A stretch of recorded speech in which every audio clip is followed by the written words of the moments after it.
Hi there, Kim from the Shamrock Quilt Studio. We're here today with a new show and tell. This one is called Farm Girl Vintage. And it comes from a pattern and a book of the same name, Farm Girl Vintage. I have a hard time saying that for some reason. And the author and designer is Lori Holt.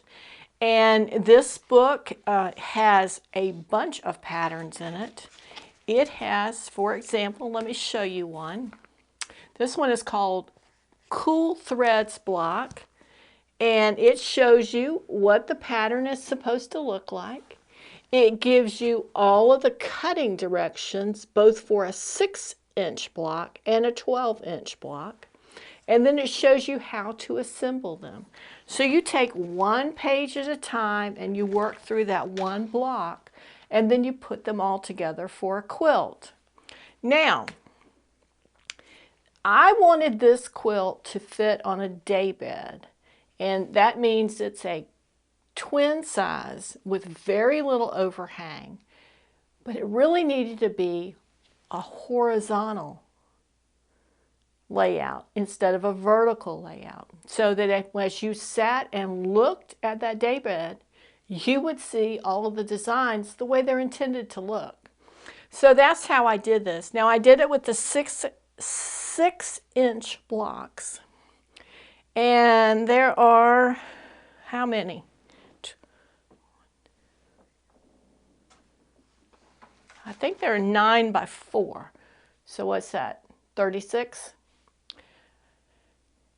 That made it just long enough that I can tuck the very ends under in the daybed and have enough for the front to drop down to cover the top mattress. I did this mostly out of fat quarters, and a lot of them came from Walmart. Some came from Joann's. By the time I did this, I believe that the Hancock's in my city had already closed. And to give it a little more length, I think over here you can see, I used a piano key border of fabrics just in a random pattern. And that really kicked up the brightness of this quilt. It was fun to make. I think the first couple of blocks were a little bit of a challenge because I wasn't used to the way that these blocks are constructed. It was the first time I had seen a pattern that was telling you to do something and then cut something off, if that makes sense. So for example, you make this little C strip here and connect an A strip, and then you trim it. So then you've got this piece, and then you take this piece and add it to another piece, and then you take 2 of these and 1 of these and put it together so that you get this one little block here. And then you do that 3 more times and you put this all together. So it is a lot of little pieces, and if you don't enjoy dealing with a lot of little pieces, and they're all different, every design up here is going to be different. The fundamentals are the same about how they're constructed, but every block has a different number of pieces, different sizes, and then the way that they're constructed is different. So it does take a lot of pattern reading, a lot of attention to detail. I will say that. But it's fun to make because every one of them's different, so you never get bored with it, that's for certain. And this book, if you chose to buy it, gosh, it has the whole, I would say, through half to 3/4 of the book is just the individual patterns. And then towards the back of the book, she shows us different ways to use these. And let's say, for example, if you like the little chick pattern with the heart, then she shows you how to make a whole quilt just using that one block, which I thought was very interesting and very helpful because that way you get more out of the quilt. Books are expensive, patterns are expensive, so this gives you a way to make oh, I would guess you probably could make any number of quilts by using different combinations of patterns. This is the sampler quilt, and this is the basis I use to make the one that I have. I picked the blocks that I like the best. I tried to choose blocks that were unique, and one didn't really look like the other, and also blocks that had some significance to me as well. But she's got quite a few in here of suggestions, and she shows you different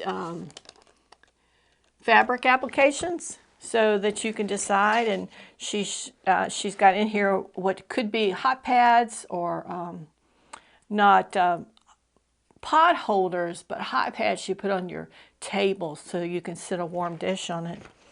Just lots of very interesting things. I really thought this was just as cute as it could possibly be. And in fact, I have one of her other books, I think it's called Vintage Christmas, that I have not started on yet.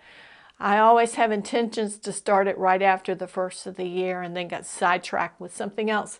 But sooner or later, I'm going to get to that. It's definitely on my list. Now, I bagged this quilt with a solid pink fabric because I wanted something soft and a little bit feminine to contrast with the busyness and the bright colors of the front.